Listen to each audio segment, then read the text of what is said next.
Então, por isso que a gente pede para vocês elaborarem esse mapeamento de área de risco. Isso futuramente vai derivar numa elaboração do plano de contingência por parte do município, numa política de prevenção. Então, nós estamos aqui aptos para dar esse suporte, né? Hoje, o sistema aqui de trabalho, a gente foi dividido em 5 regiões, onde tem alguns representantes nessas regiões. Eu já identifiquei a minha área, tem Leonardo na área de Seridó, Alberto no Alto Oeste, Coronel Cabral na parte do Oeste e Flademir na parte do litoral norte e central do estado. Então, nós somos os tutores desses municípios. Então, sempre que tiver alguma necessidade, entrar em contato com os tutores para a gente dar fazer essa abordagem inicial para dar a devida orientação aos senhores e senhoras. Eu peço que mantenham os áudios desligados para não interferir aqui no processo, tá ok?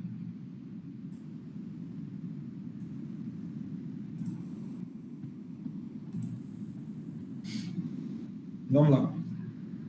Outro ponto importante é a questão da capacitação. Esse tipo de encontro, ele não substitui a necessidade de capacitação, né? É importante a gente tirar dúvidas, a gente se aproxima mais, mas a capacitação é extremamente importante.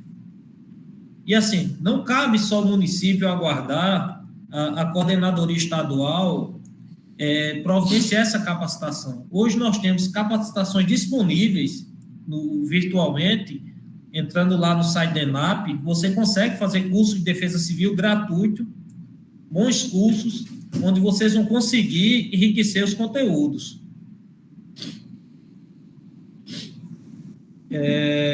Temos cursos lá que vocês devem fazer de imediato, como coordenadores, como agentes de proteção e defesa civil no município. Nós temos cursos inerentes à área de registro e conhecimento, cursos de gestão de risco. Esses cursos são básicos para quem trabalha na coordenadoria, são básicos. Você precisa saber o que é uma gestão de risco. Com isso, principalmente você fazendo o curso de gestão de risco, você terá uma melhor capacidade de conhecer, você vai ver o seu município de uma maneira diferente. Muitas vezes a gente chega no município e pergunta quais são as áreas de risco do município. Muitos dizem, não, aqui a gente não tem área de risco. E a gente começa a fazer uma abordagem conversando. Você tem ponto de alagamento no seu município quando chove? Tem, isso é uma área de risco. Ah, não, mas a água cede logo quando a chuva para. E se a chuva continuar? E se for uma chuva contínua, se for uma chuva mais forte, prolongada? Essa água, esse alagamento vai trazer transtornos mais consideráveis. Isso é uma área de risco. E por que a gente precisa ter essa percepção de área de risco? O que é que está provocando esse alagamento, por exemplo? Será que a limpeza da drenagem, a drenagem está insuficiente, está suja a tubulação e está propiciando que essa água fique acumulada naquela região? Então, aí, quando a gente mapeia o risco, a gente vai começar a analisar o problema e vai começar a buscar soluções. Por isso que é importante fazer esse mapeamento. E isso só é capaz com o conhecimento. A busca do conhecimento se faz necessário, principalmente para quem está na coordenadoria.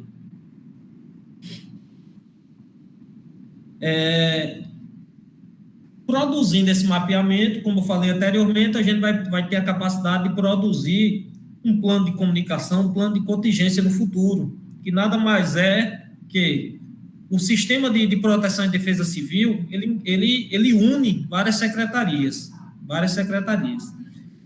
Assistência social, agricultura, habitação, infraestrutura, obras, saúde.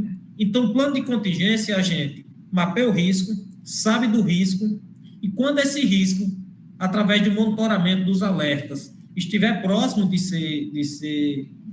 surgir, a gente após a elaboração desse plano de contingência, a gente vai ter medidas para mitigar esse problema.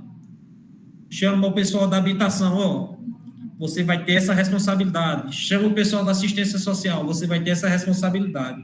Isso está previamente no papel, cada um vai saber o que deve fazer.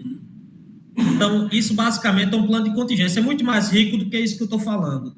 Eu estou passando para vocês o que basicamente seria esse plano de contingência. Um momento.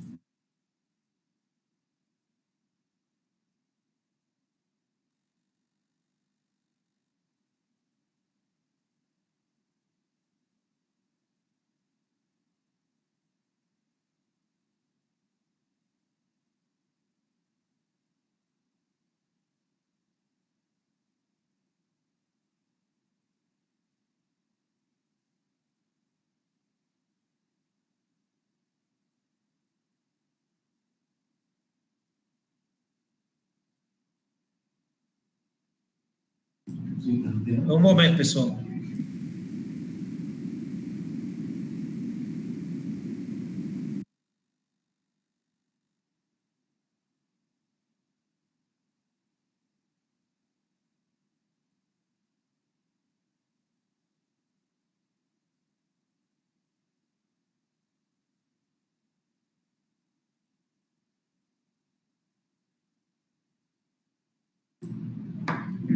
Vamos lá, pessoal. Outro ponto importante seria o fortalecimento do próprio sistema de defesa civil, né? Esse fortalecimento se dá em algumas atitudes que dependem do coordenador e outras dependem do próprio prefeito, do próprio gestor municipal. Por exemplo, um dos pontos que fortalece o sistema é ter um coordenador que esteja focado nas atividades de defesa civil. Nós estamos percebendo, na conversa e na visita que nós estamos fazendo em todo o estado, que os coordenadores, muitos deles, não estão exercendo as atividades de defesa civil, ou só exercem a atividade de defesa civil no momento que acontece o desastre. Isso é um erro gigante. Defesa civil é todo dia, é nos momentos de paz e nos momentos de anormalidade. Então, a gente precisa criar essa dinâmica que defesa civil não só acontece quando tem desastre.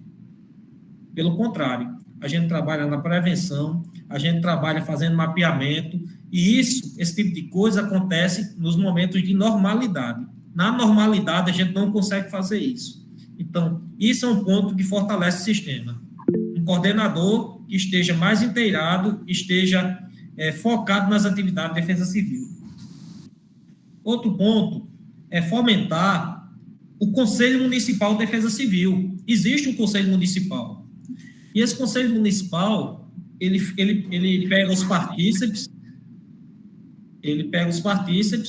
e ele começa a discutir os assuntos de defesa civil. Esse assunto de defesa civil não pode ficar focado para as deliberações de um coordenador. Não. O Conselho deve pautar isso, deve discutir e deliberar o que deve acontecer. Por exemplo, Operação Carro-Pipa. O Conselho deve discutir quais são as comunidades que devem ser abastecidas. De que forma deve acontecer o abastecimento? Esse tipo de deliberação não pode cair apenas para o coordenador. Um desastre derivado de chuvas intensas. O Conselho deve discutir o que vai ser feito, o que precisa ser feito, as consequências que aquilo trouxe e o que precisa ser feito. Então, isso deve ser deliberado com o Conselho. Outro ponto importante é a participação dos outros partícipes do sistema, principalmente no âmbito municipal. A Secretaria de Assistência Social, que é o principal parceiro. Então, a assistência social é responsável em fazer o censo dos afetados. Então, isso, para a solicitação do registro, para reconhecimento do registro, é extremamente importante, porque esse documento tem que ser da assistência social. Não cabe, por exemplo, a própria Defesa Civil fazer, não, o número de afetados aqui é 1.000 pessoas. Não, tem que vir da assistência social. e eu acho que o principal parceiro dentro do município seria a assistência social. Também tem a Secretaria de Obras, Secretaria de Agricultura, Infraestrutura, Saúde, todos são partícipes e todos participam do conselho, das deliberações. E todos vão emitir relatórios que serão necessários para os processos. A gente vai ver aqui o roteiro dos relatórios que precisa para a operação carro-pipa, né, no caso de estiagem e seca, e também no caso dos desastres de chuvas intensas. Então, essas secretarias devem emitir relatórios. O coordenador deve solicitar à prefeitura ampliação, o aumento, fomentar a própria defesa civil. Não existe defesa civil de uma pessoa só. A gente vê isso corriqueiramente. Chega no município, quem é o coordenador? Sou eu. Cadê a equipe? Não, só tem eu por enquanto. Então, isso não pode acontecer. Não existe defesa civil de uma pessoa só. E ainda por cima, essa pessoa ainda tem outras atribuições alheias à defesa civil. Não existe isso. E quando isso começar a acontecer, quando a gente tem uma equipe mais fortalecida, quando a gente tem um sistema mais atuante, as execuções das atividades de defesa civil vão fluir naturalmente. Vocês vão ver que a coisa vai fluir naturalmente, né? Então, por exemplo, a gente tem exemplos de coordenadorias municipais aqui no nosso estado, são exemplares, é notório a qualidade, mas não é porque eles já receberam recurso, o prefeito já deu toda a carta branca para eles executarem o trabalho, não. O trabalho vem sendo construído, iniciou com as coordenadorias com a pessoa e foi em busca de uma equipe, e foi fazendo as atribuições da defesa civil, e foi mostrando, e foi criando relatório. Então, isso vai fortalecendo. E isso vai sendo apresentado para o prefeito, vai sendo apresentado para o secretariado, e vai criando essa possibilidade de fomentar ainda mais as atividades de defesa civil. Outro ponto importante, antes da gente iniciar lá no registro e até o reconhecimento na plataforma, outro ponto importante são as responsabilizações, a responsabilidade do coordenador de defesa civil, né? O coordenador, ele deve pautar sempre todo o trabalho executado em relatórios, deve pautar em relatório fotográfico, que a gente pede que seja feito basicamente por isso, e que seja apresentado ao prefeito. Às vezes ele é subordinado a uma secretaria, seja apresentado àquele secretário.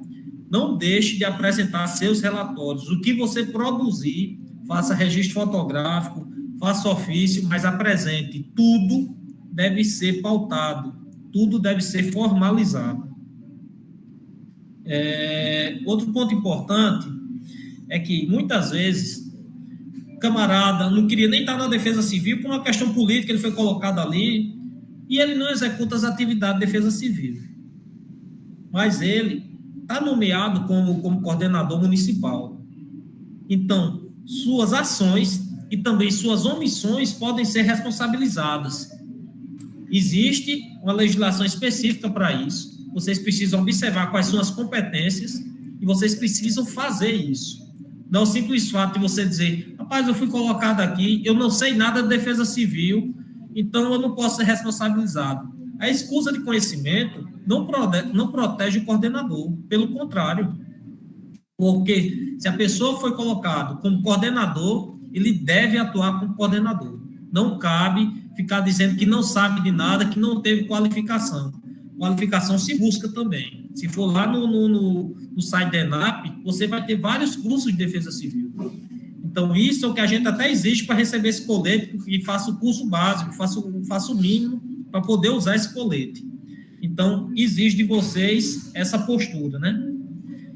Eu vou pedir a vocês que vocês façam uma breve leitura sobre as competências que o coordenador tem, lá na Lei 12.608, de 2012, que instituiu a Política Nacional. Então, façam essa leitura, vejam o que é que vocês devem fazer e vejam se vocês realmente estão fazendo.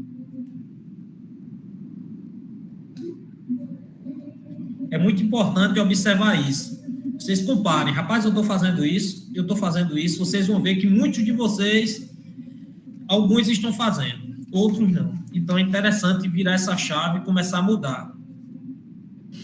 E também tem uma questão ética do trabalho da Defesa Civil, a questão moral. Porque se a gente se colocar na condição da pessoa que está lá sofrendo com o desastre, basta a gente se colocar naquela condição, a pessoa que precisa da água potável lá na zona rural, e muitas vezes isso não está sendo não chegou lá, porque a coordenadoria não fez o que tinha de fazer.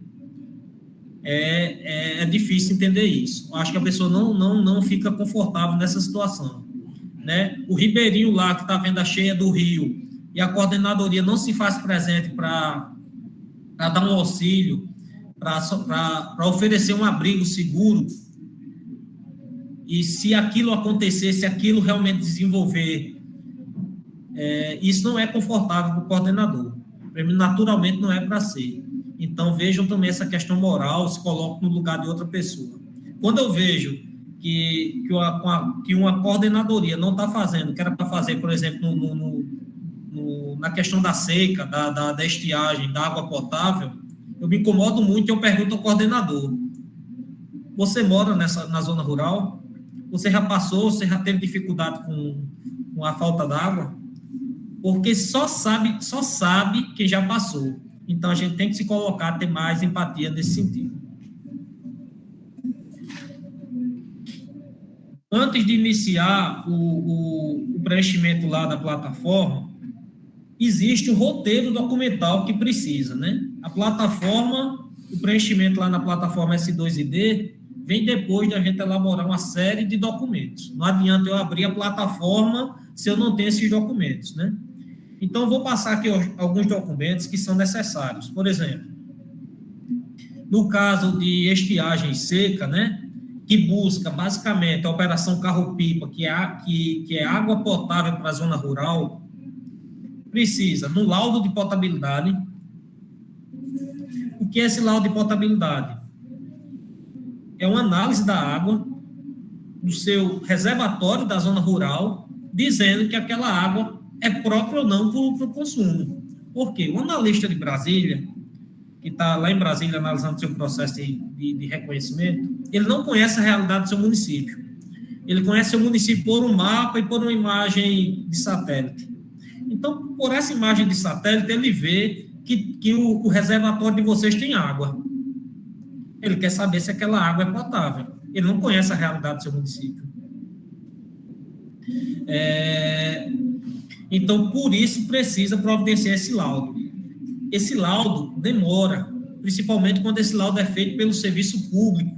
Demora muito. Quando ele é feito privado, ele é mais rápido, mas quando ele é feito pelo serviço público, ele demora muito. Então, você precisa solicitar esse laudo com uma certa antecedência, né? Se você sabe que você vai decretar no começo do mês de maio, você precisa, antes de abril, solicitar a feitura desse laudo, porque sabe que demora, né? Então, esse laudo precisa ser assinado por um biólogo que reconhece, que conclui aquela análise. Um biólogo, um bioquímico. Uma informação da CAERN, que essa informação da CAERN, apesar de ser muito clara e evidente para a gente, mas o analista não sabe. Ele quer saber se o sistema de distribuição de água acontece na zona rural. A gente sabe que não acontece. Por isso, ele pede: traga uma informação da Companhia de Águas e Esgoto, informando se a zona rural é abastecida, tem sistema de distribuição de água. Por que zona rural? Falo zona rural porque a operação carro-pipa só funciona para a zona rural. Água potável para os afetados da zona rural. Ok? E essa informação da CAERN, esse relatório da CAERN também demora um pouco. É o tipo de documento que você tem que solicitar com muita antecedência. E assim, a gente vê muita situação. É para decretar, na próxima semana, eu entro em contato com o coordenador diz: rapaz, o relatório da CAERN não chegou. Rapaz, vá atrás, vá em busca, você precisa disso para colocar no seu processo.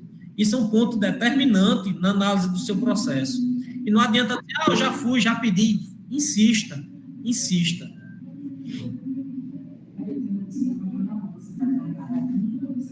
Não, deixa no final. Daqui a pouco eu esclareço aí os pontos, viu, de dúvida. Também precisa ata de reunião do conselho. O conselho, como eu falei anteriormente, o conselho deve ser participativo, deve ser fomentada a participação desse conselho.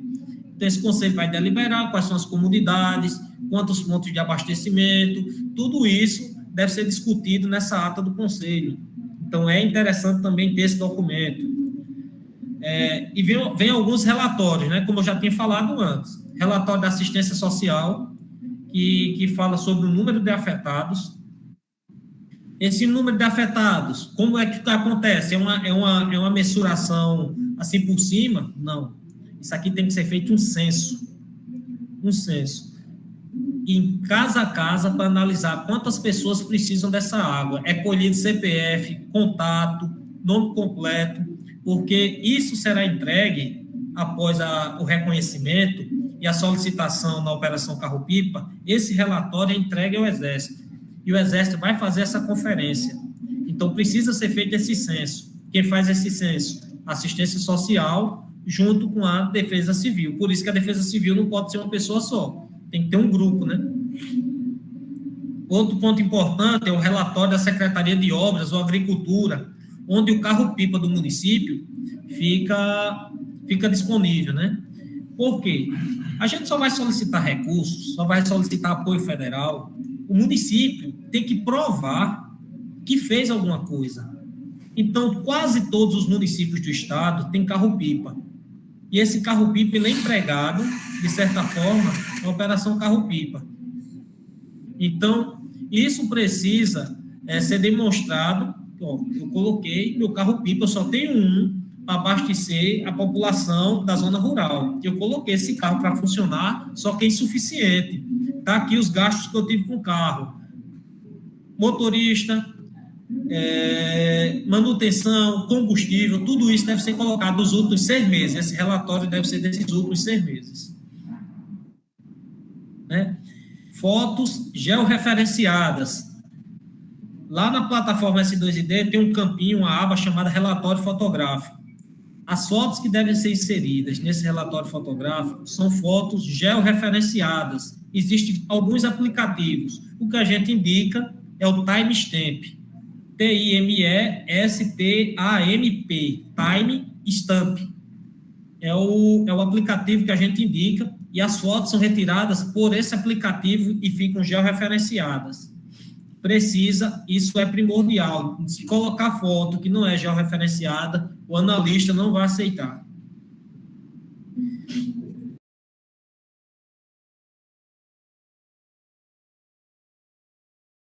Contar toda a história, ele já está em mãos de toda a documentação, ele já conhece a problemática e ele vai emitir o parecer. Tem um modelo específico, nós temos os modelos atualizados, o modelo que está lá na plataforma, os modelos que estão na plataforma estão desatualizados, nós temos os atualizados, e ele tem um campo que é bem interessante, que é o nível do desastre.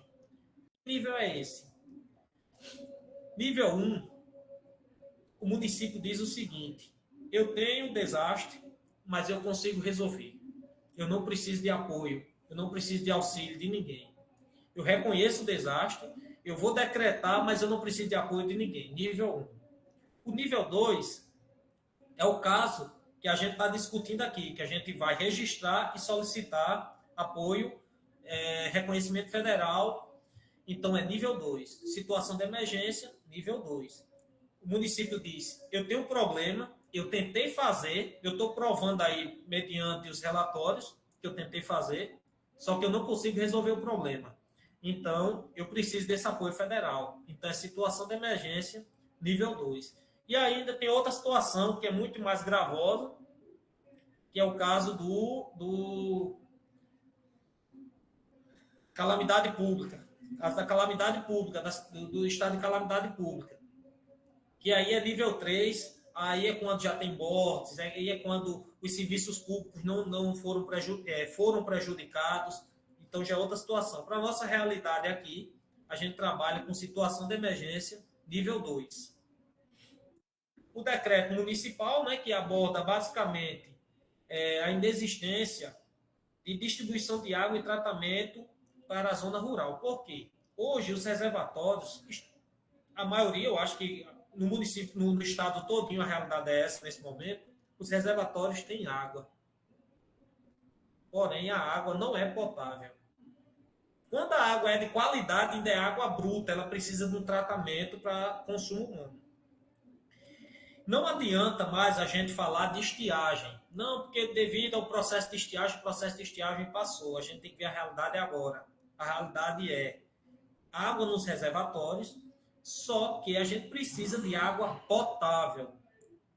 E nós não temos um sistema de distribuição de água potável, nem temos um sistema de tratamento de água. Por isso que a gente precisa da Operação Carro-Pipa. Então, o decreto deve focar nisso. Vamos deixar de falar de estiagem, porque se for assim, o processo vai voltar para ajuste. Vamos lá. Outro ponto aí vem a abertura do próprio registro na plataforma, né? Eu queria dar uma dica a vocês que o parecer da coordenadoria, o decreto e a abertura do processo na plataforma fosse feito no mesmo dia. Vocês organizassem, por quê? Porque o parecer, teoricamente, é para ser prévio. O parecer da coordenadoria é para ser prévio. Só que no parecer da coordenadoria ele pede o número do decreto, o modelo que veio de Brasília, né? Ele exige o número do decreto e exige o número do processo. Então, ele não tem condição de ser prévio se ele exige esses dois números. Então, teoricamente, a gente orienta que o parecer, o decreto e a abertura do processo na plataforma, do registro na plataforma, seja feito no mesmo dia, para que você tenha esses dados. Também é interessante anexar relatório de mídia, se você tiver, contando a situação, algum blog, algum site, algum jornal, contando a situação dessa falta de água potável para a população da zona rural. Aí, depois de tudo isso, providenciar o ofício do prefeito solicitando reconhecimento, enviando para o secretário nacional de Defesa Civil. Esse é o roteiro documental que deve-se ter em mãos o processo de estiagem seca. Ok?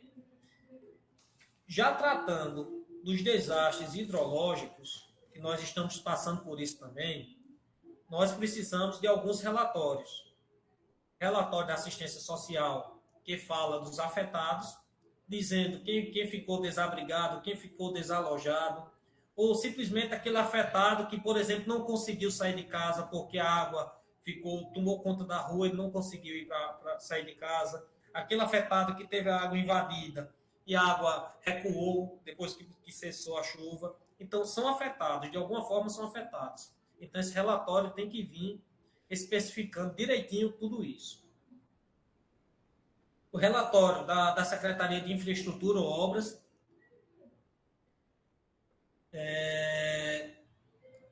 o relatório da Secretaria de Infraestrutura e Obras, né, que trata se teve causou algum dano às estruturas do município, precisa ser bem detalhado isso, não é só colocar lá. Toda a documentação, pessoal, deve ser rica de informações. Deve ser rica. Não faça coisa simples, em síntese, não. Enriqueçam a documentação de vocês. Porque quem vai analisar não conhece o município. E ele precisa ser convencido que o município está precisando desse reconhecimento. Relatório da infraestrutura e obra, relatório da agricultura, pecuária, meio ambiente, se houver danos, que geralmente hidrológico há danos ao meio ambiente, né? A ata do conselho, que deliberou acerca do problema, como eu já havia mencionado antes, um relatório fotográfico, porque no relatório fotográfico, lá na aba de relatório fotográfico, ele só cabe 6 situações, 2 fotos em cada situação. Então, precisa que se vocês quiserem, vocês podem até elaborar um relatório fotográfico extra e colocar como anexo. Vocês fazem o relatório que exige lá na aba e podem anexar um extra, enriquecendo, colocando mais informações, demonstrando mais coisas. Então, é necessário esse relatório fotográfico enriquecido. O relatório de mídia, contando os blogs, sites, contando, noticiando o desastre. O parecer da coordenadoria, como eu falei antes, situação de emergência nível 2. Se a coisa for danosa, pode até ser enquadrado com o estado de calamidade pública, mas é difícil enquadrar isso. É difícil. Tem critérios que devem ser observados e a capacitação vai mostrar isso. Vocês têm que procurar um critério. Não, vamos botar calamidade pública, é uma coisa maior, a gente vai conseguir. Não. Existem critérios para colocar isso, para ser inserido como calamidade pública. Né? Vem o decreto, por situação de emergência ou estado de calamidade pública, o decreto do município, e vocês fiquem à vontade para enriquecer o processo com outros relatórios, com outros documentos, que possam convencer o analista, ok? Após isso, a gente vai fazer a abertura no processo de registro na S2ID. Eu vou tirar aqui uma dúvida, tem uma pergunta aqui. Renato de Lavoisier. Ele levantou aqui a mão. Eu creio que ele queira fazer algum questionamento. Bom.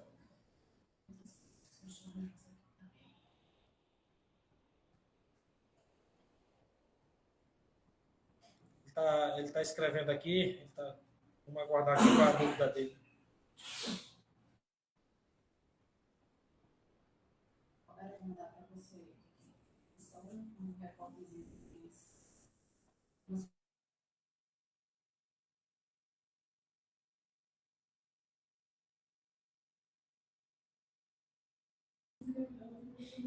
Deixa eu só dar uma olhada aqui nas perguntas aqui que estão chegando aqui. Sugestão de esse próximo. Uma pergunta de São Paulo.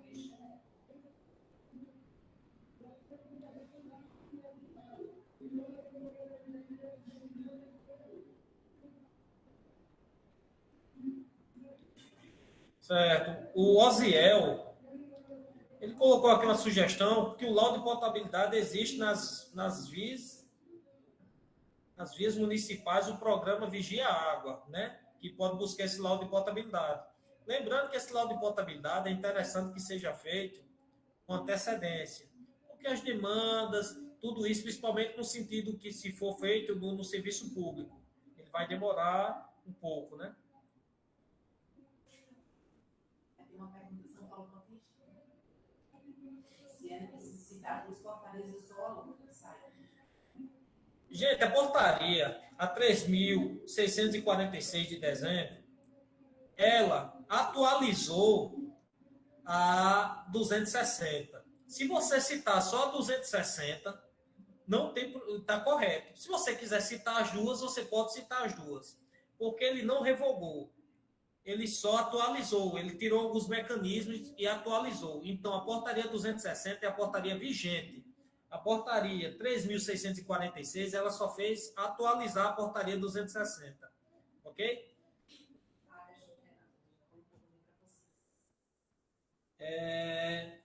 O Renato está perguntando aqui se tem que pedir novamente a CAERN o ofício referente a não ter o serviço de água para a zona rural. Uma vez que em dezembro já mandamos, né? Ele já mandou e está renovando o processo de estiagem dele. É o seguinte, isso é uma pergunta simples, mas que traz um pouco de reflexão. O camarada lá em Brasília, ele não conhece a sua realidade. Eu aconselho vocês o seguinte, solicitem a CAERN. Solicitem. Nós sabemos que muitas vezes essa informação não chega, mas solicitem. Se não chegar, vocês colocam a informação anterior, que permanece a realidade ainda. Mas sempre solicitem a CAERN. Se chegar a informação, vocês colocam. Se não, vocês colocam a anterior. Mas não deixe de colocar isso. Deixa eu ver se tem mais alguma outra pergunta. Se está com dificuldade, a gente pode encaminhar, os tutores podem encaminhar os relatórios. Se está com dificuldade de elaborar relatório. Essa elaboração, esse suporte na elaboração dos relatórios, nós também orientamos como deve ser providenciado, né? E os tutores regionais, eles dão esse suporte, e a nossa competência desse suporte é essa orientação, ok? Nós não obrigamos ninguém a fazer nada, nós só orientamos. Nós não podemos fazer nada por ninguém nesse sentido de botar a mão na massa e fazer, mas nós orientamos como deve ser feito. Então, os tutores regionais têm esse dever, essa competência de orientar os municípios. Sempre perguntem. E outra coisa, não adianta o município ficar não concordando. Ah, eu não concordo com isso. Como é que exige uma coisa dessa? Isso é um absurdo, gente. A gente tem que cumprir com o que é solicitado para a gente poder ter o reconhecimento. Então, vamos cumprir. Não dá para a gente ficar fomentando discussão no momento de fazer. A gente pode até fomentar essa discussão em um outro momento para que seja retirado isso. Mas dizer, eu não vou mandar laudo de potabilidade, não, por exemplo. Eu não vou mandar, não. Você está indo de encontro ao que ele pede, o que o analista pede. Tá ok? Então, vamos cumprir isso. Manuel fez o questionamento. Jorimar, pode mandar aqui para o meu WhatsApp que eu consigo verificar aqui, viu? Melhor.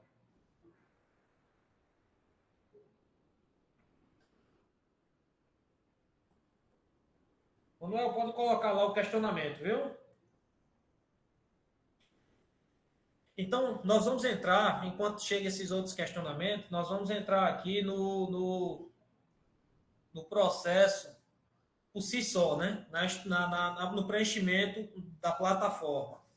Vamos adiantar aqui que a plataforma é bem extensa esse processo.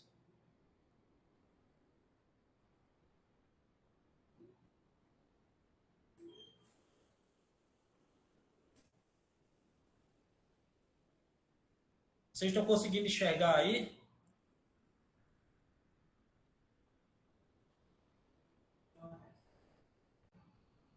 Estou conseguindo enxergar aí a plataforma? Sim, tá ok. Pronto. Jorimar está me passando uma informação aqui, que a informação da Caerne, viu, Renato?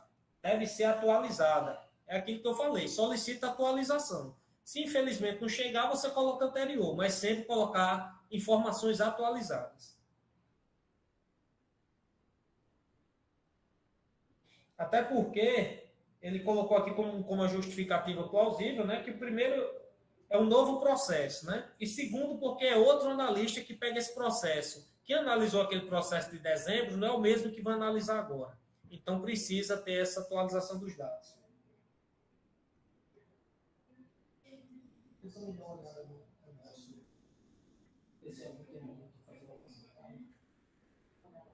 O nosso WhatsApp. Sim, eu estou dando uma olhada. Se os meninos estão fazendo algum. Vamos lá, pessoal. Nós vamos iniciar o nosso processo aqui de preenchimento. Muita gente, muitos coordenadores, muitos agentes, por incrível que pareça, ainda não tem, apesar de estar no posto, estar na função há algum tempo, não tem acesso ao sistema, né? Eu sei que tem gente nova entrando agora, tal, mas vamos atentar para isso, vamos buscar esse processo. Eu vou enviar depois no grupo dos coordenadores, tem um passo a passo, como fazer, como ter acesso à plataforma S2ID. Eu vou simular aqui rapidamente, mas tem um passo a passo bem didático de como vocês terão acesso. Esse acesso é com vocês. Vamos lá. Abrindo a plataforma, né, S2ID, você vem aqui, ó, e não possui cadastro. Você clica em não possui cadastro. A internet aqui hoje não está muito legal, mas a gente vai tentar aqui.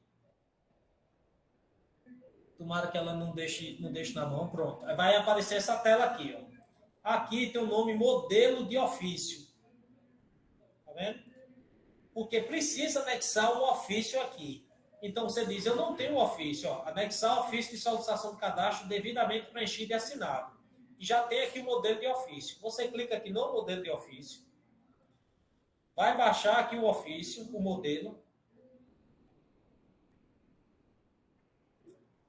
Que é que eu acho que abrindo aqui.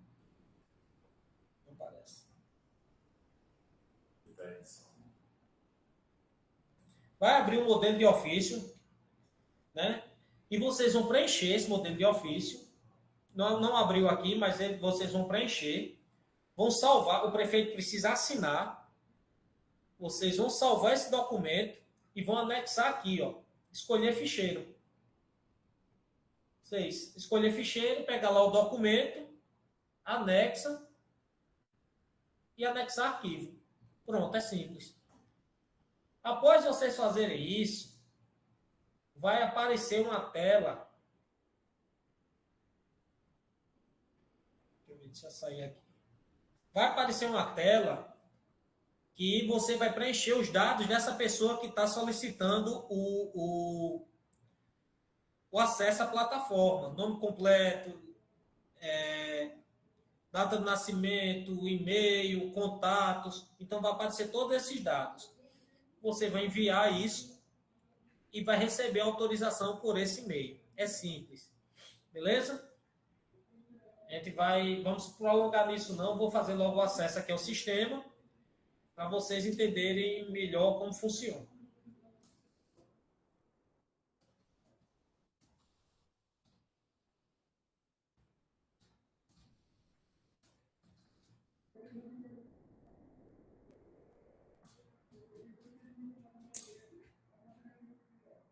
Esse passo a passo de acesso ao sistema, a gente tem um vídeo, viu? A gente vai botar lá no grupo. Basicamente é isso aqui, ó, que vai aparecer para você preencher lá anteriormente. O meu já está preenchido. Clique em avançar. Depois que vocês tiverem acesso, vai aparecer isso aqui. Vocês vão clicar em avançar para ter acesso realmente ao sistema. Esse aqui é o sistema da plataforma S2ID. Nós vamos focar nessa aba aqui de reconhecimento federal. Registro e reconhecimento. Vamos lá. Vamos clicar aqui em registro e reconhecimento. Clicamos, vai abrir essa tela. Solicitação de reconhecimento federal. Aqui, a primeira linha aqui. Você clica nela e vai aparecer novo registro. Clica aqui em novo registro. É onde você vai inserir os dados após estar com toda aquela documentação pronta.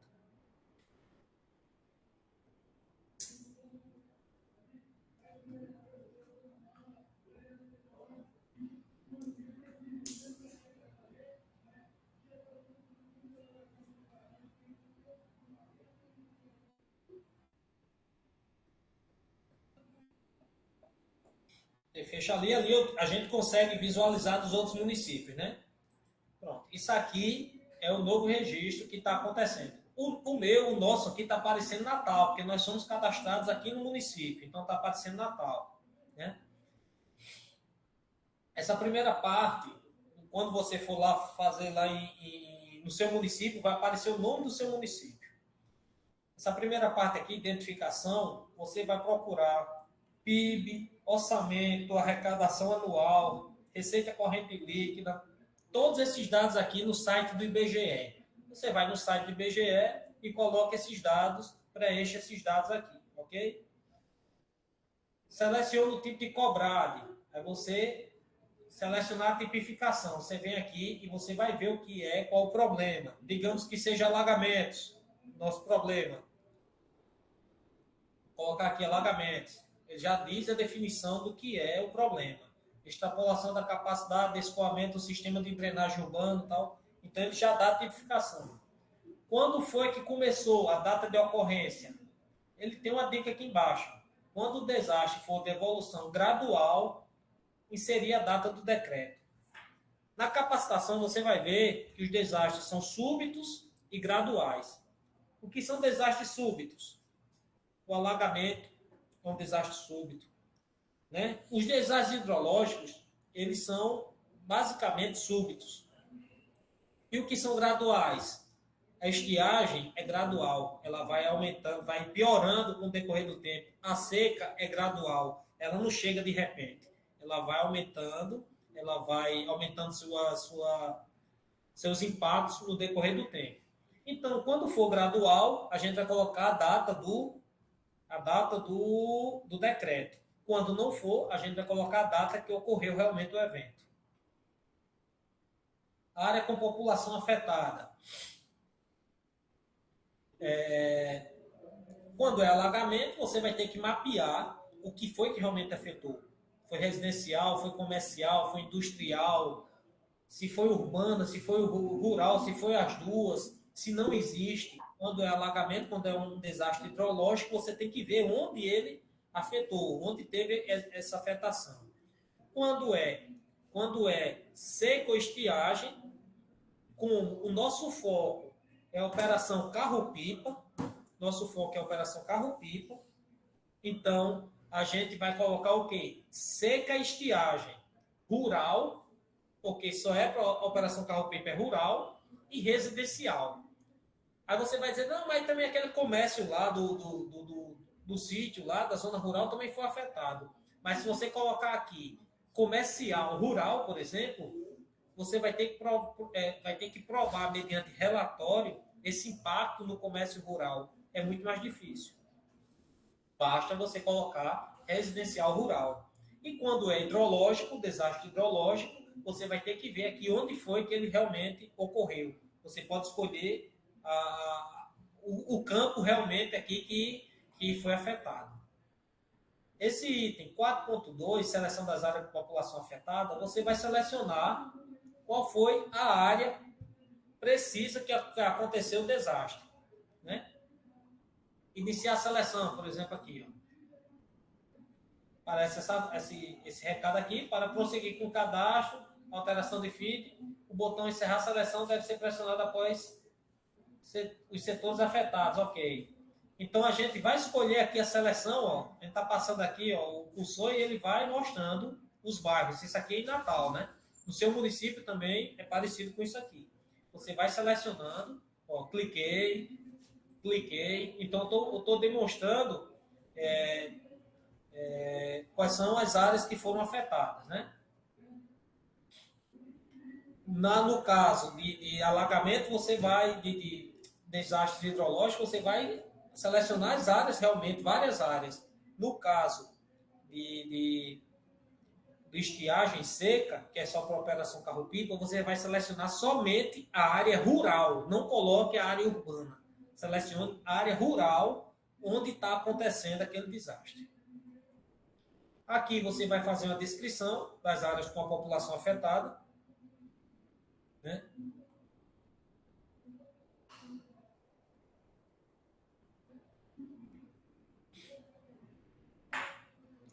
Aqui você vai fazer a descrição com a população das áreas afetadas, né? A descrição das áreas afetadas, o bairro tal, rua tal, e tem que ser rico em informações.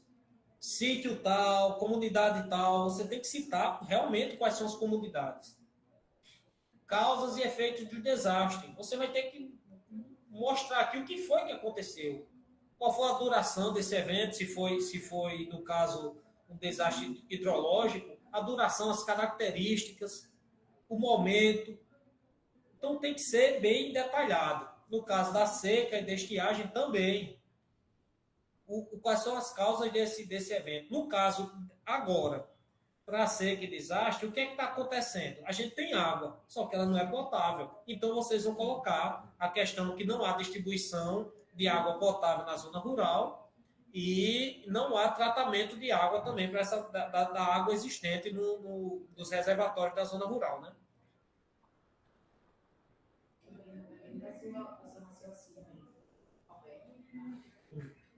Ele mandou para mim? Você vai bem rapidinho, só falar. E como é que eu falo? Roberto, você pode falar aí, meu amigo. Ô, Roberto, bom dia. Bom dia ao pessoal, bom dia, Flavinha. Dentro do seu raciocínio, Roberto, só colaborando com a sua enriquecedora palestra e aula, quem decide o que vai ser decretado também é o Conselho Municipal. Geralmente a gente recebe ligação de coordenador que faz, ei, eu vou decretar pelo quê? A decretação aqui é pelo quê? Então, quem faz essa juntada de comprovação, vai lá no site da Imparne, que pega os dados pluviométricos, que pega as previsões, as últimas chuvas do município e leva para o conselho para apresentar, é o coordenador municipal. Então, quem faz essa decisão de que o município vai decretar ou não é o conselho municipal. Já teve vez de coordenador levar subsídio e o conselho dizer, não, a gente não tem subsídio legal para decretar, não vamos decretar e não decreta. O conselheiro é soberano para fazer. Estou aqui aprendendo cada vez mais com você. Roberto é um professor e fica dizendo que está aprendendo. E está facultada a palavra aí, viu, Roberto, Leonardo, quando vocês quiserem, podem ficar à vontade aí, os demais, Jorimar, Dalchen, quem quiser pode enriquecer mais ainda aqui o encontro. Vladimir. Vamos lá. Vamos para os afetados, né? Danos humanos, materiais ou ambientais. Nos danos humanos, a gente vai ter que colocar aqui, precisamente, no caso de estiagem seca, a quantidade de afetados. Aqui, afetados, outros afetados. No caso das situações hidrológicas, a gente vai ter que, se tiver desabrigados, colocar a quantidade de desabrigados, a quantidade de desalojados, se teve morte, se teve ferido, se tem pessoas desaparecidas. E os outros afetados, ele diz até aqui, ó, excetuando as que já foram informadas acima, né? Então tem que detalhar isso aqui e aqui na descrição tem que enriquecer, dizer, ó, você vai colocar aqui, tantas pessoas foram desabrigadas, tal, na zona tal, no bairro tal, na zona rural tal. E enriqueça seus comentários. O camarada vai analisar isso aqui, ele precisa ter isso aqui como comprovação que subsidie ele para deliberar sobre o reconhecimento. Né? Danos materiais. E assim, está em dúvida? Procura a gente, que a gente vai tirar dúvida do que é isso aqui. Mas, de antemão, procura na leitura, procura enriquecer seu conhecimento e vem tirar dúvida com a gente. Nós estamos aptos, nós estamos prontos para isso.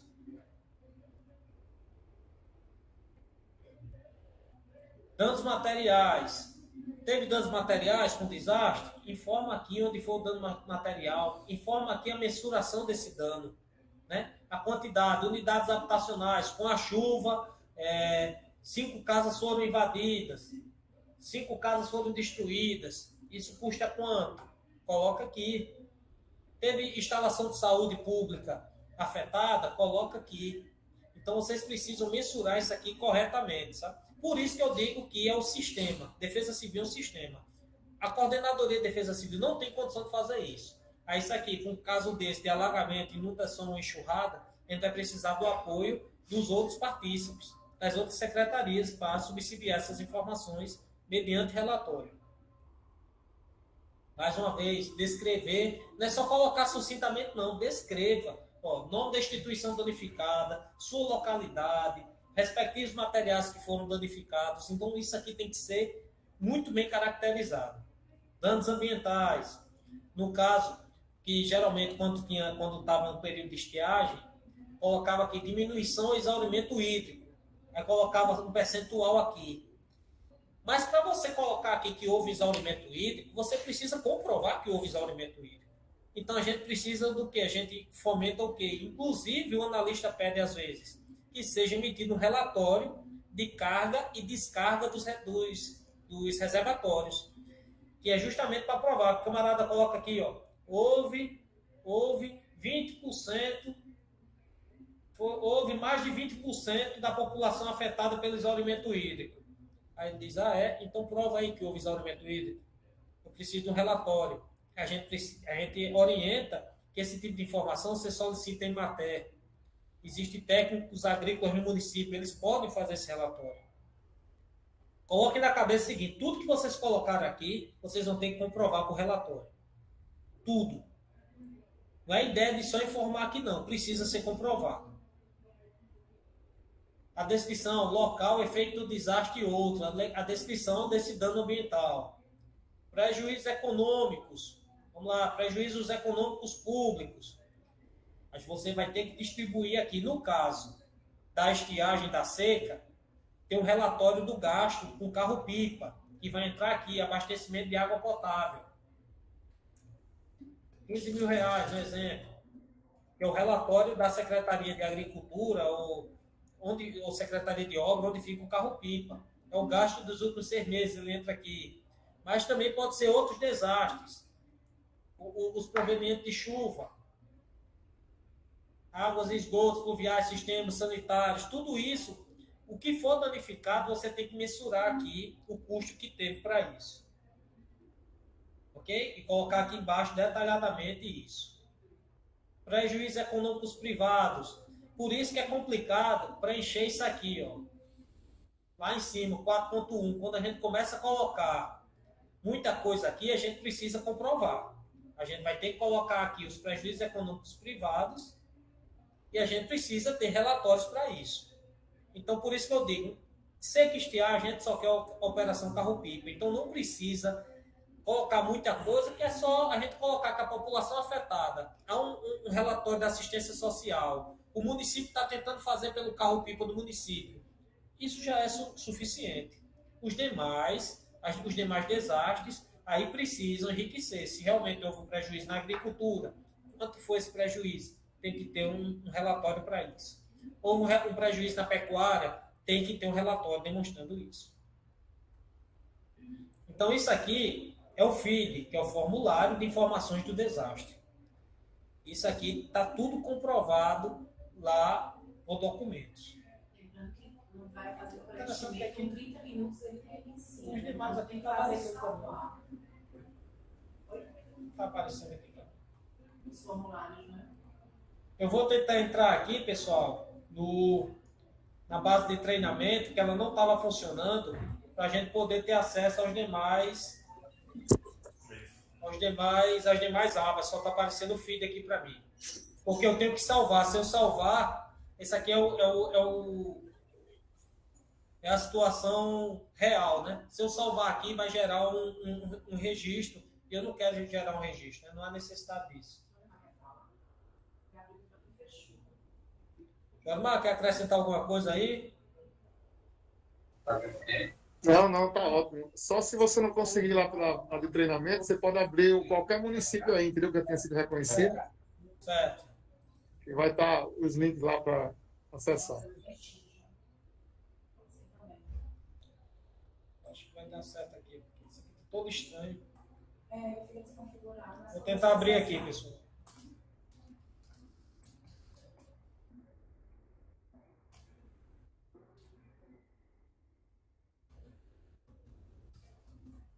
Um momento.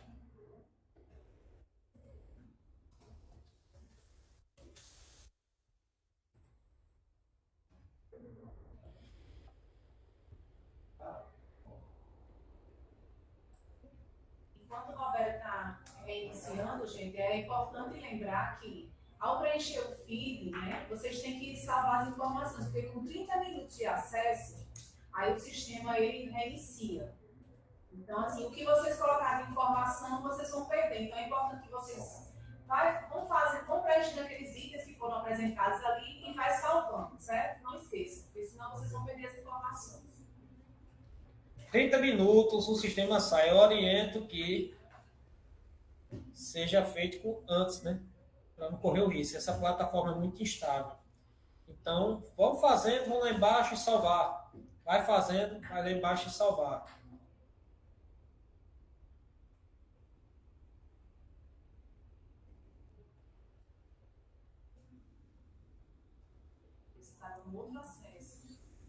Robério, só para colaborar também aí, além do coordenador municipal, porque a senha dele é pessoal e intransferível, qualquer componente da coordenadoria municipal pode ter acesso ao sistema. E é recomendado que todos da coordenadoria tenham, para evitar, por exemplo, que o coordenador esteja de férias e esteja lá em Bariloche, sem acesso, e o município precisa decretar a situação de emergência e não vai decretar porque o coordenador está lá em Bariloche passando férias. Então, é importante Muito bem que essa pontuado, isso é verdade. Todos devem ter toda a acesso. coordenadoria municipal, todo mundo é importante estar capacitado e ter acesso ao sistema.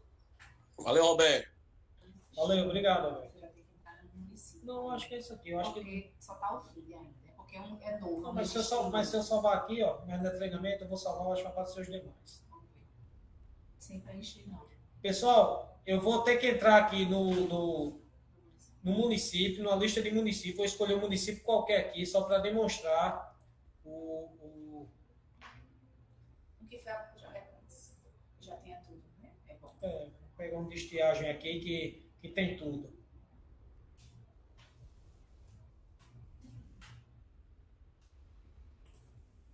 Peguei aqui Paraná. É só para fins didáticos, viu, pessoal? Fizemos o preenchimento do feed.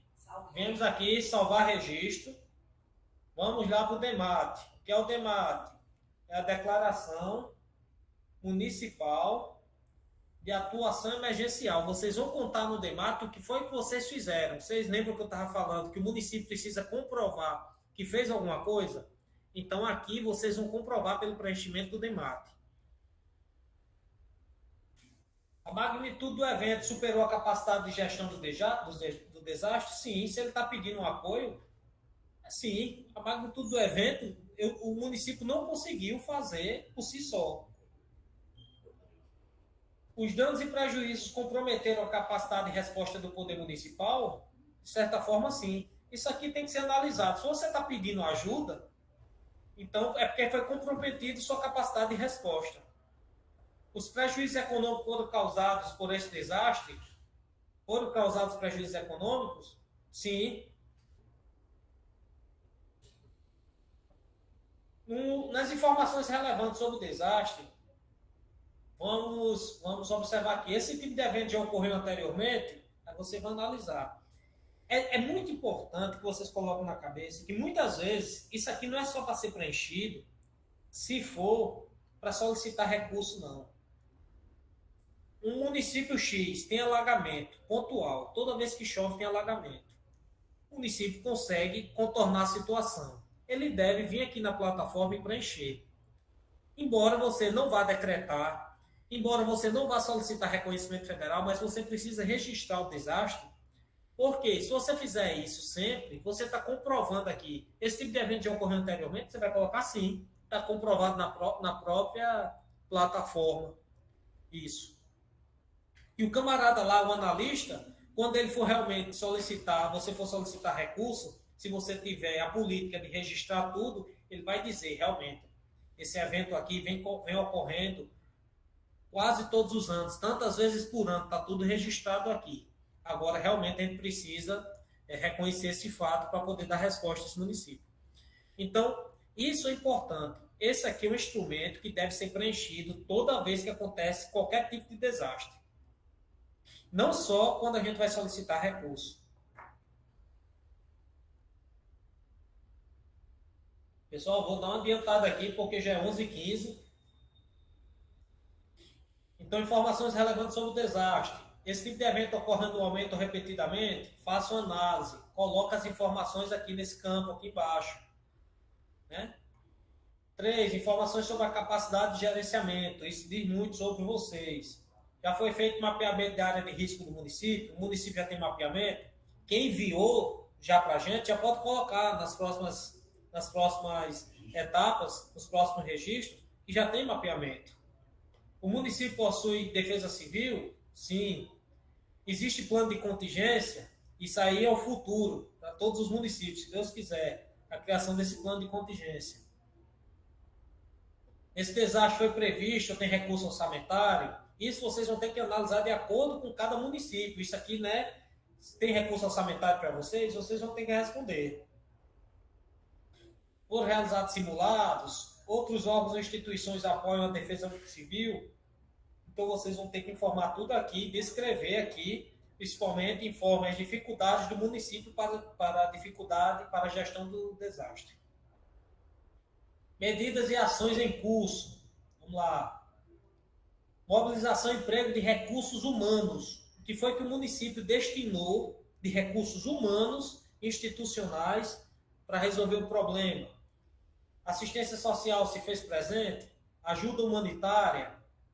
Avaliação de danos, a gente consegue, corriqueiramente, a gente diz que a avaliação de danos cabe à Defesa Civil. Então, a equipe de Defesa Civil coloca aqui a quantidade de pessoas que fez a avaliação de danos.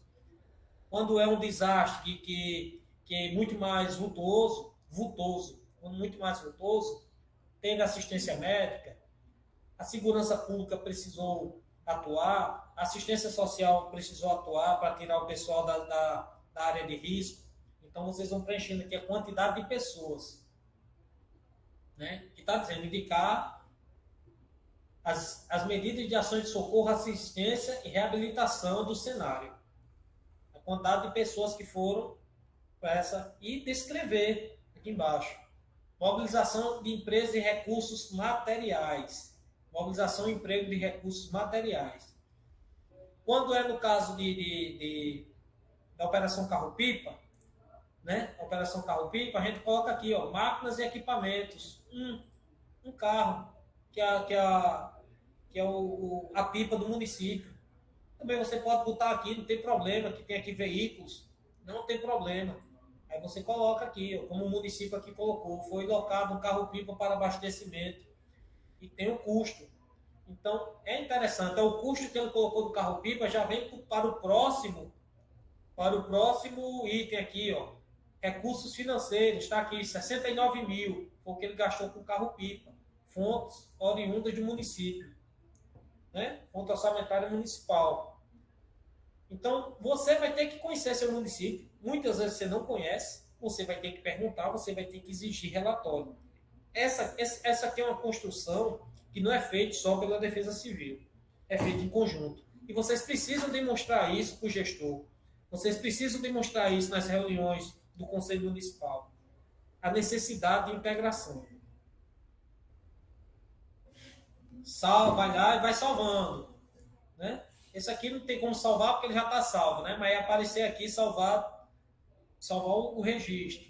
Vamos para outra aba, que seria o relatório fotográfico. DEAT não faz. Beleza? Isso aqui é do Estado. Aqui não é com você. Inclusive, nós não estamos precisando fazer isso. Relatório fotográfico. Aqui é muito importante, aqui evidencia muito sobre a situação que está passando no município. Foto georreferenciada, não sei se vocês conseguem ver, mas aqui tem um georreferenciamento aqui em cima da foto. Foto da mesma situação em ângulos diferentes. Pega a situação aqui do reservatório. Conta a característica do reservatório, onde ele está situado, uma situação, retratar a situação, né? Ele colocou já que a água está imprópria para consumo humano, de acordo com o laudo que foi anexado. Então, está correto o que ele fez aqui. Ele já diz, a água não é própria, tem água. A água não é própria e tem um laudo anexado. Se for um desastre hidrológico, colocar a foto do que ocorreu, o desastre, a ponte que foi levada, a estrada que foi danificada. Sempre georreferencial, sempre com georreferenciamento. E aqui aparece o mapa, não está abrindo, a internet aqui não está legal, e vocês vão ter que localizar onde é. Vocês conhecem o município de vocês. Então, o mapa aqui, vocês já vão em cima e vão marcar lá, inserir essa localização desse desastre, dessa situação.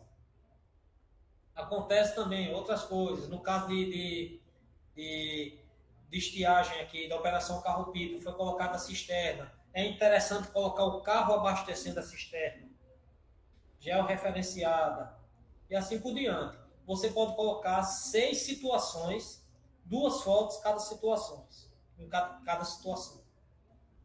Vamos para os anexos. Toda aquela documentação que a gente conversou antes. No caso aqui, relatório, exame de potabilidade, que é o laudo de potabilidade, relatório da coordenadoria municipal, o ofício de requerimento do prefeito foi anexado, o relatório da assistência social foi anexado, o decreto foi anexado, o relatório da Secretaria de Agricultura, né, falando sobre os gastos do carro-pipa. Aí você diz, mas Roberto, vai estar faltando aí a ata de reunião do conselho. Realmente, está faltando. E foi reconhecido aqui. O analista depende muito de analista. Eles tendem a não exigir essa ata. Mas se ele exigir, você tem que cumprir. Por isso que eu oriento da seguinte forma. Providencie a ata do conselho, reúna o conselho. O conselho é quem decide, como o Roberto mesmo frisou. Reúna o conselho, deixa o conselho decidir e coloca essa ata aqui. É interessante, você estar se protegendo. O coordenador não pode tomar esse tipo de atitude sozinho, tomar esse tipo de decisão sozinho. Né? E os demais atos estão todos aqui, os demais relatórios. Né? No caso, se eu quiser anexar mais um relatório, eu posso anexar? Posso. Eu posso anexar.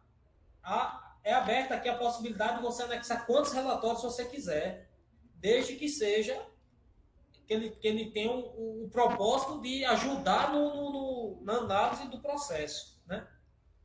Robério, mais uma vez, enriquecendo sua fala, na solicitação de reconhecimento federal, por exemplo, deste desastre que está sendo tratado, o parecer técnico, o analista em Brasília, que não conhece o município do Rio Grande do Norte, ele está entendendo que o parecer técnico ele foi elaborado justamente em conjunto com a gestão, com pessoas técnicas da assistência, da saúde, de infraestrutura, de obras. Contudo, na solicitação de ação de resposta por meio da Operação Carro-Pipa, aí ele vai solicitar de fato a ata do conselho.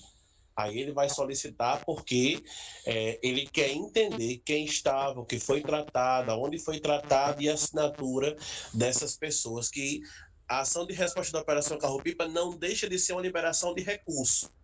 Tem coordenador que não sabe disso e é importante que as senhoras e que os senhores saibam. É uma liberação de recurso e, diga-se de passagem, muito alto. Muito alto. Viu? Valeu, Roberto, mais uma vez. Valeu, velho. Realmente, no momento que você é reconhecido, quem já é da Operação Carro-Pipa e está só fazendo a renovação, que a cada 6 meses precisa fazer, do decreto, os critérios são mais tranquilos.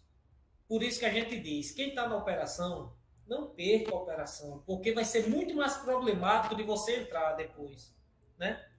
E quem não está, quem não apresentar a ata agora, vai ter que apresentar para solicitar a inclusão na operação.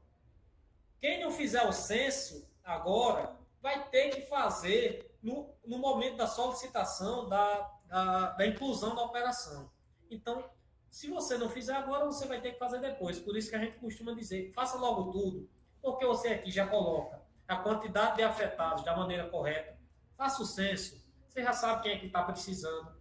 O camarada lá na frente, o Exército, quando ele for conferir, ele vai ver que o que foi reconhecido, 1.000 pessoas reconhecidas, realmente é 1.000 pessoas que precisam, porque muita gente acaba estimando, né? Pô, coloca aí 1.500 pessoas, eu não sei quantas são, não. Aí depois lá na frente só pode 1.000, aí é cortado. Isso não é legal, porque a gente não está fazendo a coisa da forma correta.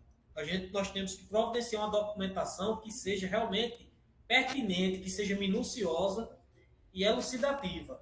Então, se faz necessário fazer esse censo. Por isso que eu digo, defesa civil é constante. O censo demora, o censo é trabalhoso, mas precisa fazer isso.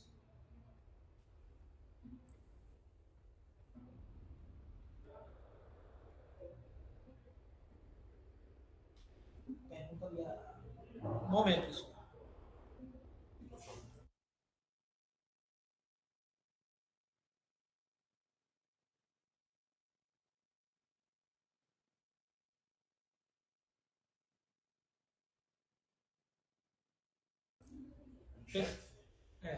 Pessoal,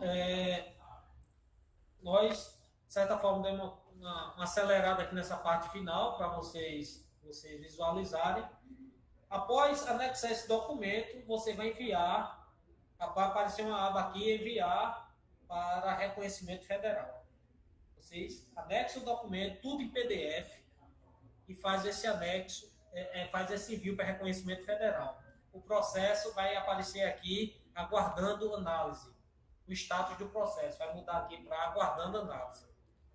Depois, quando ele pegar o processo para analisar, vai aparecer lá em análise.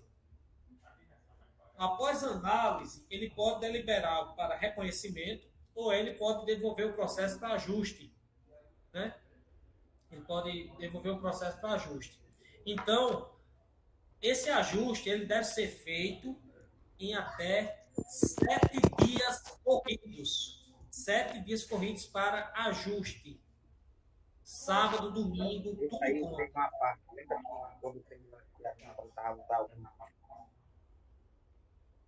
Pessoal,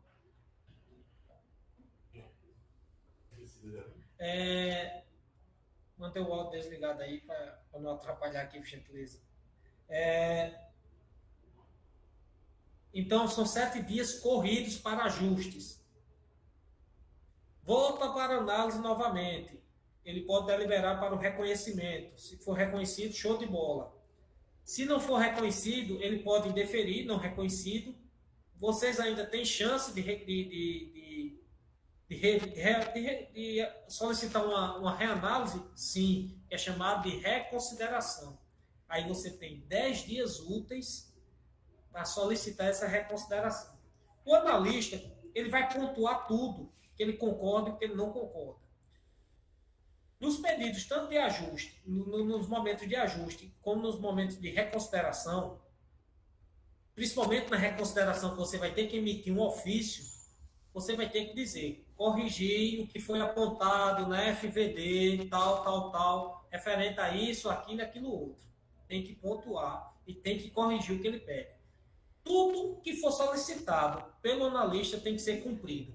Senão, ele não vai reconhecer. Isso é importante. Inclusive, a legislação demonstra que é um ato obrigatório. As solicitações do analista é um ato obrigatório e vinculado para o reconhecimento.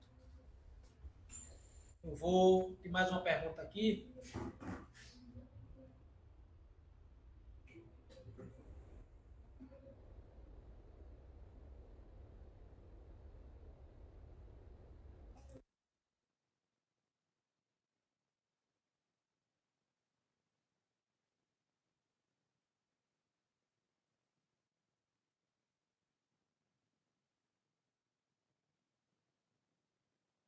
Foi feita uma pergunta aqui, pessoal. Após atualizarmos os dados da Defesa Civil Municipal, qual o prazo de retorno da Defesa Civil Nacional?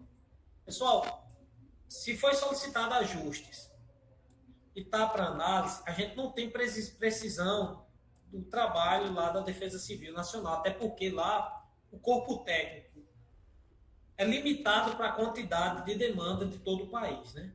Então, a gente não tem como dizer quantos dias são. Mas eles estão sendo bem razoáveis. O prazo deles é bem razoável. Principalmente dependendo do tipo de desastre. Se for um desastre súbito, eles tendem a analisar o processo com mais rapidez, né? O secretário da Compidec aqui do município já fez essa alteração, porém aguarda o retorno da Defesa Civil Nacional. Justamente. E assim, quanto mais você tem que ficar acompanhando todos os dias para o caso. Certo. O pessoal colocou aqui que esse acompanhamento do processo, quando vocês enviam para reconhecimento, esse acompanhamento é da coordenadoria municipal. Vocês devem acompanhar e cuidado para não perder os prazos. O prazo é imprescindível. Ele determina, inclusive na folha de verificação, na FVD, o prazo que vai retornar o processo. Inclusive, vocês têm que ficar monitorando isso diariamente, para não perder esse prazo. A gente, na nossa dinâmica de trabalho, a gente tem o costume, né, de abrir a plataforma e a gente vai pegando os nossos municípios e vai observando que situação está os processos. Mas isso cabe ao município. Cabe ao município ver quando é que precisa decretar novamente, quando acaba a sua vigência do seu decreto. quando é que precisa, o que precisa ser feito, os atos que antecedem esse decreto, tudo isso é o município que deve fazer. Crie essa dinâmica de trabalho. Vocês precisam criar essa dinâmica de trabalho para não perder os prazos. Pessoal, a gente chegou no nosso horário bem no limite. Está aberto aí para as perguntas, o que vocês tiverem de fazer. Se quiser abrir o áudio aí para fazer a pergunta, pode fazer, de acordo com levantar aqui a mão, eu vou autorizando, é até mais rápido. Pode abrir aí pode fazer a pergunta. Bom dia a todos. Bom dia. Aqui é muito pontual com relação a Itaipu, professor. Nós temos uma boa parte do município da zona rural abastecida pelo sistema da adutora da CAER, Pureza. De seca a inverno, público e notório para nós aqui, nós temos apenas, dos 27 distritos de zona rural, apenas 4 supostas que não têm abastecimento d'água. Tendo em vista a situação quase colapsal da CAER aqui, inclusive já tivemos até audiência pública, 18 de novembro do ano passado, misteriosamente o abastecimento, uma semana antes dessa referida audiência, normalizou. Temos um entroncamento aqui, onde sai a distribuição para toda a região do Mato Grande, inclusive a própria Itaipu. Enfim, geralmente a gente fica com dúvidas no sentido de decretar situação de emergência ou tentar o reconhecimento para a volta da Operação Pipa, que já ficou bem compreendido aqui, que o município que perde, ele tem uma certa dificuldade, como é o caso nosso. Que desde 2018 estamos excluindo a Operação Carro-Pipa do Exército. Temos a Operação Pipa do município. Já conversamos com o prefeito essa situação e geralmente é normal. Sugiro aqui que tenhamos outro momento entre os coordenadores e os prefeitos da cidade do interior, né, para que eles participem também. Concordo quando se diz que a maioria dos coordenadores eles são nomeados como pessoa de confiança do gestor. Mas a gente tem outra atribuição em si, né? Aquela que faz jus à nossa remuneração. Aqui em Itaipu fica um pouco mais leve, porque eu atuo na vigilância sanitária, então laudo de potabilidade, essas situações, nós aqui da vigilância fazemos. Em 48 horas temos o laudo de potabilidade, qualquer manancial, no caso aqui da CAER, vindo do LACEN. Então, sugiro aí aos demais senhores coordenadores e coordenadoras que façam aí uma parceria com as vigilâncias sanitárias, que é a atribuição da vigilância fazer o monitoramento da qualidade de água. Temos o Vigiário, que é do grau ambiental, e temos o Sistema Nacional de Água, né, no CISAR. Só para complementar. Obrigado pela contribuição, Zé. Realmente, a gente tem que prever mais ou menos a dinâmica do nosso município, a gente já sabe da dificuldade. Nós também temos casos da coordenadoria, ver a necessidade, analisar, pedir ao prefeito que decrete a situação de emergência para a volta da Operação Carro-Pipa. E muitas vezes o prefeito diz que não tem condição de voltar porque ele tem que pagar pela água. É uma contrapartida, gente, muito pequena. É uma contrapartida pequena. Porque o custo da Operação Carro-Pipa é muito alto para o governo federal.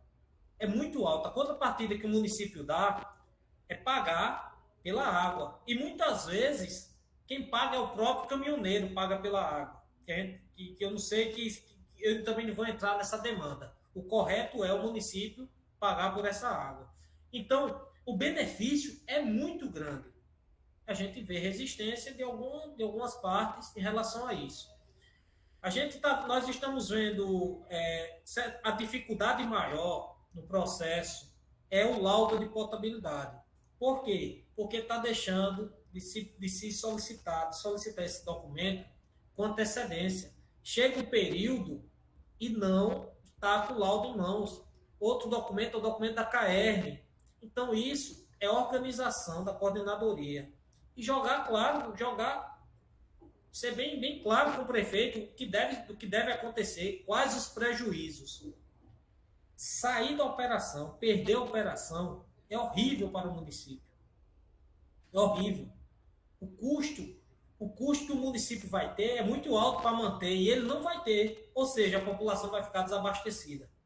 Então, por isso que eu digo, sejam insistentes, sejam efetivos, coloquem sua palavra para que esse tipo de demanda não ocorra, porque a população é que vai sofrer. Alguém quer contribuir de alguma forma?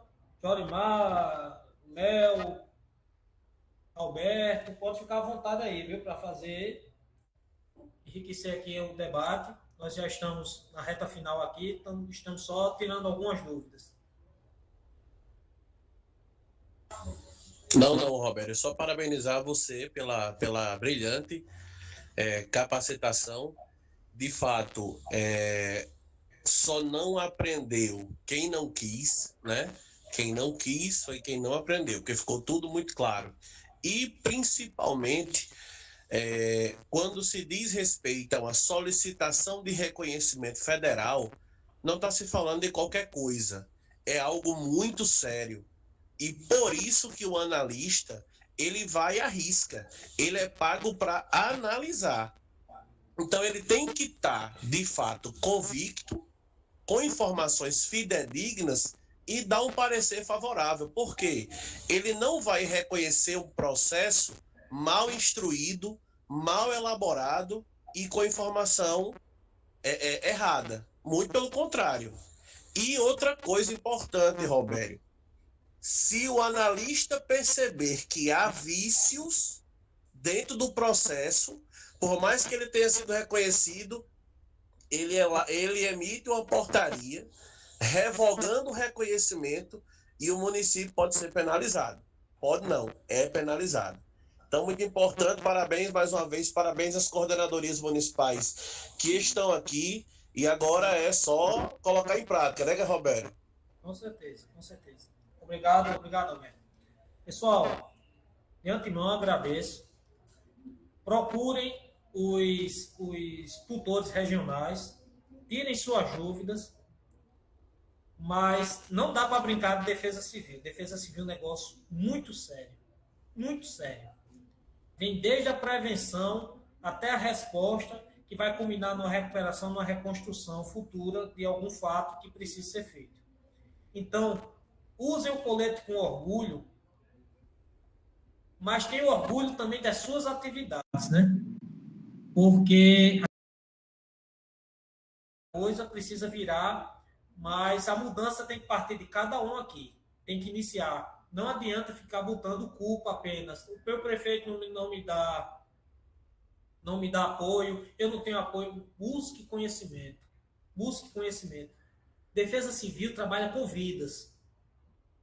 Defesa Civil trabalha com bem-estar. Então, a gente precisa trazer uma resposta efetiva para a população. Não adianta ficar só colocando culpa nos outros, no que você não consegue fazer. Faça. O que você conseguir fazer, faça, que vai fazer uma diferença grande para a população. Ok? De antemão, tem uma pessoa aqui que está dizendo que o problema é que muitos gestores, prefeitos, não dão atenção. E a gente sabe disso. Nós estamos com uma dinâmica diferente aqui na nossa Defesa Civil. Nós estamos procurando falar com os prefeitos. Por quê? Isso é um meio de fortalecer o sistema. Porque a gente sabe que o prefeito muitas vezes coloca o camarada e diz: ei, não me traga problema não, resolva. E o camarada está ali, está naquela função, precisa daquela função, aí diz: rapaz, não vou não. Muitas vezes acontece isso. Muitas vezes recebe um não, mas a gente está procurando e oficie a gente, solicitem a nossa presença no município de vocês. Nós iremos falar com o prefeito, com o pessoal, com os demais partícipes, marca uma reunião que nós iremos com todo o prazer. É interesse nosso esse fortalecimento do sistema. Nós queremos conversar com esse povo, nós queremos mostrar o que é defesa civil. Mas, antes disso, façam a parte de vocês. Façam a parte. Porque é interessante, vocês já vão ver a mudança. Com a condição de trabalho, mesmo minimizada, mostre trabalho, produza relatório.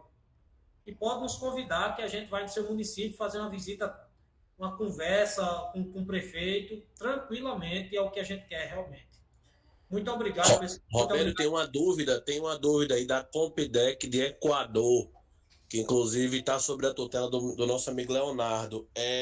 Qualquer alteração feita no Conselho Municipal dos componentes, ela precisa sim ser colocada em portaria, certo? Na administração pública, aquilo que não está no papel não vale, bem como na coordenadoria municipal. Houve alteração, mudou alguém, publica a portaria, mantém a Defesa Civil estadual atualizada e o regional também. Obrigado, Alberto. Realmente, eu tinha visto aqui e acabei esquecendo. Precisa fazer tudo no papel, pessoal. Beleza? Emita seus relatórios, se apresenta à prefeitura, vocês vão começar a ver a diferença. Faça um mapeamento das áreas de risco. Se tiver em dúvida, nos convide, entre em contato com a gente vai esclarecer, tá ok? De antemão, muito obrigado pela participação e estamos à disposição. Em nome do Coordenador Estadual de Proteção e Defesa Civil, Coronel Carvalho, eu agradeço e agradeço também a colaboração de todos os partícipes, dos demais tutores aí. E estamos juntos, pessoal. Muito obrigado.